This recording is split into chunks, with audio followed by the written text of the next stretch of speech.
During my presentation, what I will do is walk through the brief history of quantum mechanics and give people a real solid understanding of some of the historical milestones and revelations particularly within the double slit experiment, because we see the observation effect, which I believe to be a similar observation effect that we see with random event generators utilizing the quantum tunneling mechanism.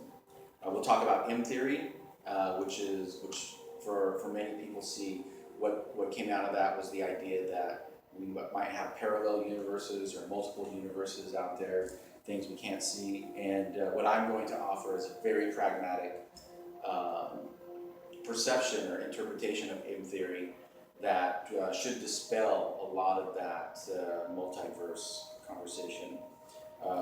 Paradox of proximities is I'm going to cover basically, and there's some elements in philosophical elements of understanding the nature of reality. For Occam's razor, it's sometimes the most simple answers in complex questions are the most simple.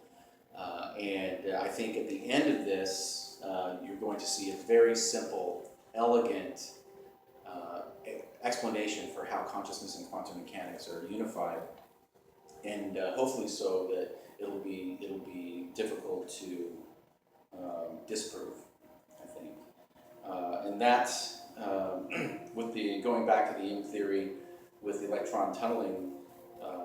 That is the multiverse, and so during the Flatlanders and Overlords section is I'll talk about and give examples of how different dimensions are actually perceived and how we experience them, starting with the first three dimensions, time, and then adding dimensions onto that.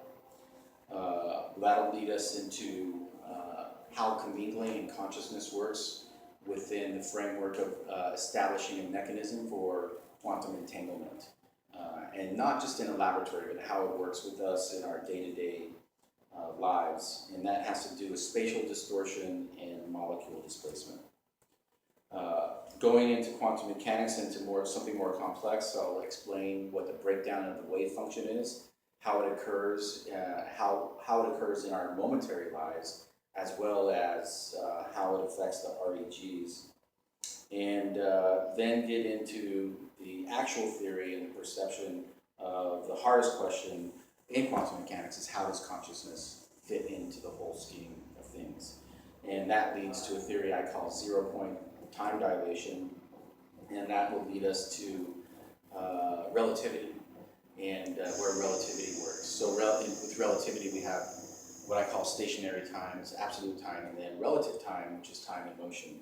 And I'll be adding another theory in there called spatial relativity, and that is the I guess you can say the breakdown of the wave function on a particle of light or an electron in an electron tunneling environment. And then I'll propose a number of thought experiments, ideas, how people can relate to sort of the extended world of quantum mechanics in a narrative storytelling format. We'll have graphics and then hopefully a Q&A sometime afterwards. So I do hope you are able to find room in the agenda, for the Peace Museum and our work, and it will be pretty exciting for us to participate again this year. Thanks.